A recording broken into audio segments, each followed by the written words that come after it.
Hello guys! In this video, i-review natin ang heat transfer. So we have the following contents. First, meron tayong conduction, which is subdivided into 3 sections. So meron tayong conduction through single and composite plane wall. Then, we also have conduction through single and composite pipe. Then followed by conduction through hollow sphere. Then pagkatapos ng conduction, we will be having convection and radiation. So yung tatlong ito, conduction, convection, and radiation are actually the 3 modes of heat transfer. So after natin i-review yung 3 modes of heat transfer, we will be having heat exchangers, which is actually the application of the principles ng heat transfer. Okay, so before tayo mag-proceed, let's have a review first in the units nung mga quantities na makikita sa formulas later. So dito usually nagkakamali sa problem solving. So you have to check first if yung mga units sa given are consistent. So kung SI ang isa, kailangan SI lahat. Or kung English ang isa, kailangan English lahat. So kung merong isang hindi consistent na unit, you have to convert from SI to English or vice versa. So first, meron tayong heat transfer which is denoted by capital Q. Ang unit niya sa SI is usually watts. Then sa English naman, BTU per hour.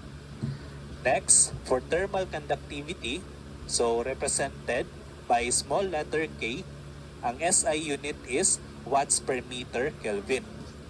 Then ang English unit niya is BTU per hour, feet, degrees Fahrenheit.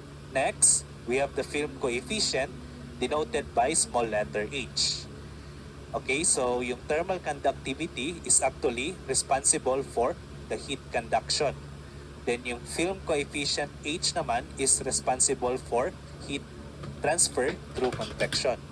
So ang unit ng h or ng film coefficient sa SI is watts per meter squared Kelvin. Then sa English naman, that is BTU per hour, feet squared, degrees Fahrenheit. Then finally, we have the overall heat transfer coefficient. So denoted by capital U sa SI, that is watts per meter squared Kelvin. Then sa English, BTU per hour, feet squared, degrees Fahrenheit. Okay, so actually, the same lang yung units both sa SI saka sa English for the film coefficient and the overall heat transfer coefficient. Okay, so again, before solving the problem, kindly check if consistent yung mga units. So, since na-review na natin yung units, pwede na tayong mag-proceed sa conduction. Okay, so if heat is transferring or traveling through a solid medium, then heat is being transferred by means of conduction. So sa first part ng conduction, we have here conduction through single plane wall. Okay, so suppose meron tayong plane wall na naka-side view. Then given yung kanyang thickness. Then assume natin na yung left side, or I mean, yung inside surface ng wall is andito sa left side, while yung outside surface naman ng wall is andito sa right side. So, let natin na T sub I be the temperature ng inside surface. Then, let din natin na T sub O be the temperature of the outside surface ng wall. Okay, so if yung temperature inside is greater than the temperature outside, then by second law of thermodynamics, magkakaroon ng heat transfer from the hotter body into the cooler body. So yung direction niya is from the hotter to the lower. Or if yung temperature outside naman is greater than the temperature inside, mag-i-interchange yung direction ng Q. So always yan, from hotter to lower body. So we are actually interested with the rate of heat transfer. So to get the rate of heat transfer for conduction through single plane wall, you can use this formula. So Q is equal to the area then times delta T, or that is change in temperature, divided by X over K. Okay, so yung Q is the heat transfer or the rate of heat transfer across the wall. Then yung area naman is actually the wall area. So kailangan given yung dimensions ng wall.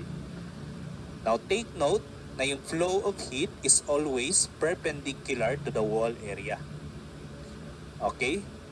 Next, yung delta T is the temperature difference between the inside and outside surface. So yung hotter temperature minus yung cooler temperature. So in this case, yung delta T is T sub I minus T sub O. Next, yung wall thickness naman is yung X. Then finally, yung K is the thermal conductivity. So yung thermal conductivity is dependent on the wall material na ginamit. So kung anong klaseng material ang ginamit for the plain wall. Okay, so again, this will be the formula for the conduction through single plain wall. So yung heat, Q, is equal to A delta T all over X over K. So yung X over K as a whole, or yung ratio ng wall thickness and thermal conductivity, is actually the thermal resistance of the wall. So tandaan yan, yung X over K is the thermal resistance of the wall. So proceed tayo sa composite plain wall, conduction pa rin. So from the name itself, the wall is composed of two or more components. So sa example natin, meron tayong dalawang components. Meron tayong wall A saka wall B. So meron tayong innermost surface. So sabihin natin yung surface 1 is the innermost surface. Then yung surface 3 is the outermost surface. Then yung surface 2 naman is the contact surface between wall A and wall B. So we are interested in the heat transfer across the entire wall. So that is Q from surface 1 to surface 3. So kapag composite plain wall, ito yung formula na gagamitin natin. So yung Q from 1 to 3 is equal to the wall area then times delta T. So in this case, yung delta T is T1 minus T3. Then all over the summation of the thermal resistance for each component. So meron tayong dalawang wall component, therefore meron din tayong dalawang thermal resistance. Okay, so yung denominator is the summation of the thermal resistance. Yung thermal resistance ng wall A is yung thickness ng wall A divided by the thermal conductivity ng wall A. So depende kung anong material ang ginamit for wall A. Then plus yung thermal resistance ng wall B. So that is thickness ng wall B divided by yung K ng wall B. Then kung meron pang another component, say wall C, dagdagan lang natin yung equation. So plus X over C, X sub C over K sub C. And so on. So dagdagan lang yung denominator. So summation of thermal resistance.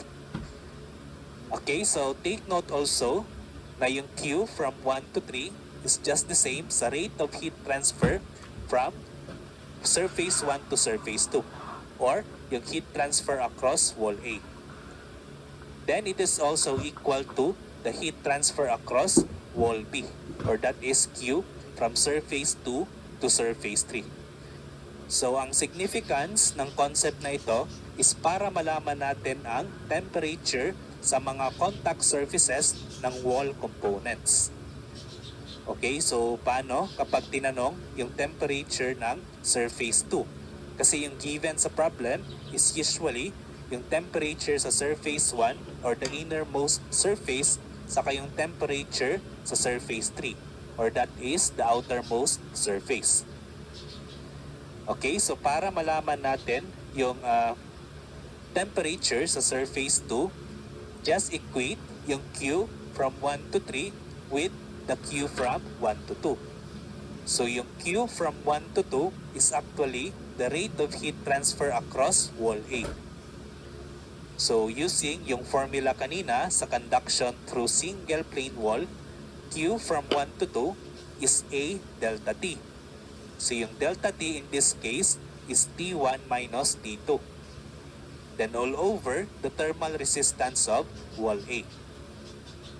Okay? So in this way, malalaman natin yung temperature sa second surface. Then pwede rin natin gamitin si Q2 to 3. So it is actually the rate of heat transfer across wall B. So yung Q2 to 3 is area that times T2 minus T3 all over the thermal resistance of wall B. Okay, so in this way, malalaman din natin yung temperature ng surface 2. So importante ang concept na ito. Yung heat transfer across the entire wall is just equal to the heat transfer for each wall component. Problem number 1.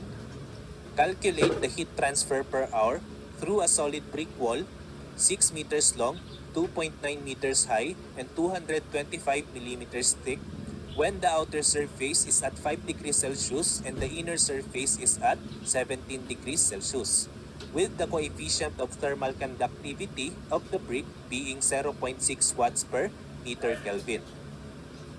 Okay, so based on the units na given sa problem, yung makukuha nating heat will be in watts. Okay, so sa choices naman, ang units ay naka-kilojoule per hour. So therefore, yung unit natin later, which is in watts, should be converted into kilojoule per hour. Okay, so this is an example of conduction through single plane wall. Recall lang natin yung formula.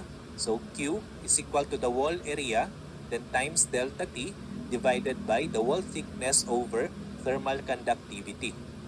So given naman lahat, just plug in into the equation. So yung wall area is the product of the dimensions, and that is 6 meters times 2.9 meters.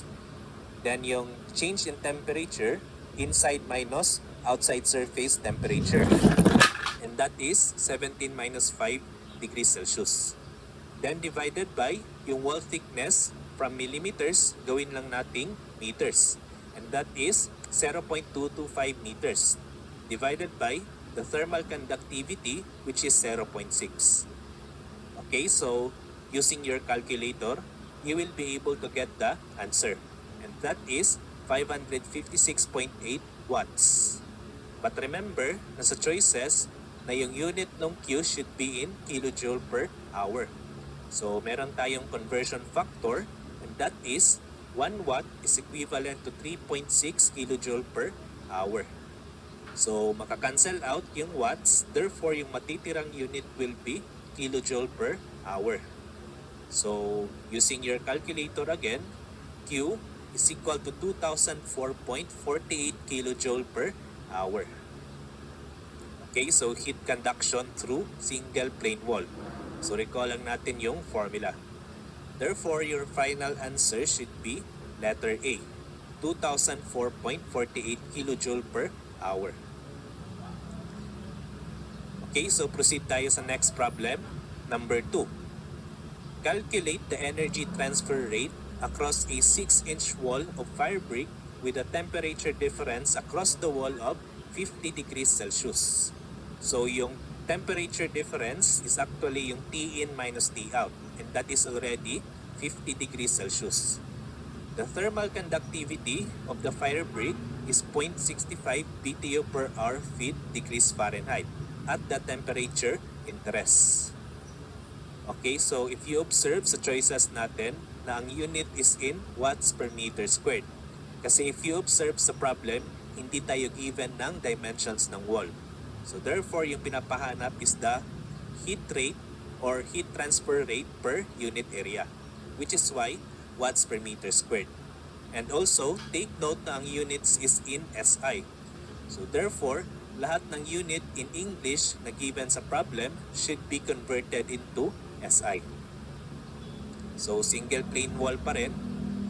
Okay, so the same formula, Q over A is equal to delta T over X over K. So ibinaba lang natin yung area kasi nga ang pinapahanap is Q over unit area or Q per unit area. So para mas madali, pwede nating i-rewrite yung equation as K delta T over X. So given naman lahat sa problem, we can just plug in directly sa equation. So Q over A is equal to K, which is 0.65 BTU per hour feet degrees Fahrenheit, that times yung delta T, which is equal to 50 degrees Celsius, divided by the wall thickness, which is 6 inches. Okay, so take note na sa choices, yung Q over A should be in watts per square meter, or that is SI unit. So kailangan lahat ng English unit sa given should be converted to SI. So start tayo sa K. So kindly take note, actually, meron tayong conversion factor for K.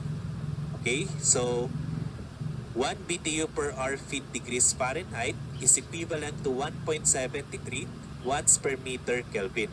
Okay, so para mas madali yung pag-convert. So makakancel out yung BTU per hour feet degrees Fahrenheit, magiging watts per meter Kelvin. Then question, pwede bang i-cancel out yung degrees Celsius saka yung Kelvin dito sa ating equation? Okay, so alam naman natin na yung degrees Celsius is not equal to degrees Kelvin. So kailangan i-add pa ng 273 yung degrees Celsius para maging degrees Kelvin. Pero kapag delta T or change in temperature na ang pinag-uusapan, yung numerical value ng delta T in Kelvin is just equal to the numerical value ng delta T in Celsius. Okay, so huwag kalimutan yan. Yung temperature alone in Celsius is not equal to Kelvin. Pero yung change in temperature in Celsius is just equal to the change in temperature in Kelvin. Then ganun din sa English, yung delta T in Rankine is just equal to the delta T in Fahrenheit. So, pwede pala natin i-cancel out yung degrees Celsius and Kelvin dito sa equation. Since alam natin na yung 50 degrees Celsius is actually yung delta T ng wall. So, delta T na siya agad. Then yung Kelvin naman sa unit ng K or ng thermal conductivity refers to the change in temperature. Okay, so yung matitirang unit will be watts per meter. Then meron pang unit na inches. Kailangan i-convert natin yan into meters. So, alam na natin na yung conversion factor is in 1 inch, merong 0.0254 meters. So, makakancel out ang inches. Therefore, yung matitirang unit for Q over A is watts per meter squared. So, your final answer should be 369 watts per meter squared. Okay, so again, kindly take note for the conversion ng thermal conductivity K. So, 1 BTU per hour feet degrees Fahrenheit is just equivalent to 1.73 watts per meter Kelvin. Then yung numerical value ng delta T in Kelvin is just equal to the numerical value ng delta T in Celsius. So the same thing sa English, yung delta T in Rankine is just equal to the numerical value ng delta T in Fahrenheit. Okay, so going back sa problem, your final answer should be 369 watts per meter squared. Okay, next problem number 3. A vertical furnace wall is made up of an inner wall of fire brick 20 centimeters thick, followed by insulating brick 15 centimeters thick, and an outer wall of steel 1 centimeter thick. The surface temperature of the wall adjacent to the combustion chamber, so that is the innermost surface, is 1200 degrees Celsius, while that of the outer surface of steel, so this is the outermost surface temperature, and that is 50 degrees Celsius. The thermal conductivities of the wall material in watts per meter Kelvin our fire brick, that is 10. Sa insulating brick, that is 0.26. And sa steel, that is 45 watts per meter Kelvin. Neglecting the film resistances and contact resistance of joints determine the heat loss per square meter of wall area. Okay, so meron pa rin tayong choices. Yung pinapahanap is the heat transfer per unit area. So meron tayong tatlong wall components. So therefore, this is an example of conduction through composite plain wall. But take note, ini-neglect daw ang film resistances. So therefore, hindi natin i-consider yung outside sa yung inside fluids. Okay, so yung solution natin, Q over A is equal to delta T over the summation of the thermal resistances. So remember, kapag composite wall, just take the summation of the thermal resistances. Then kung i-expand natin yung equation, we have delta T all over thermal resistance ng fire brick. That is thickness over K ng fire brick. Then plus thermal resistance ng insulating brick, that is X over K ng insulating brick. Then for steel, the same, thermal resistance ng steel, that is thickness ng steel divided by thermal conductivity ng steel. Okay, so given lahat sa problem, yung mga centimeters, just convert them into meters. Okay, so plug in natin yung given. Q over A is equal to the inner temperature 1200 minus the outer temperature, which is 50 degrees Celsius. Then divided by yung thickness ng fire brick, that is 0.2 meters. Divided by the thermal conductivity ng fire brick, which is 10 watts per meter Kelvin. Then the same thing for the insulating brick, thickness is 0.15 meters. Divided by the thermal conductivity, which is 0.26 watts per meter Kelvin. Then plus yung thickness ng steel, that is 0.01 meters. Divided by the thermal conductivity ng steel, which is 45 watts per meter Kelvin. Okay, so just type in your calculator para makuha natin yung final answer. And that should be 1,925 watts per meter Kelvin. Or sa choices, naka-kilowatts yan, therefore divide lang natin ng 1,000. So magiging 1.925 kilowatts per square meters. So going back sa problem, yung final answer natin should be letter A, 1.93 kilowatts per square meter.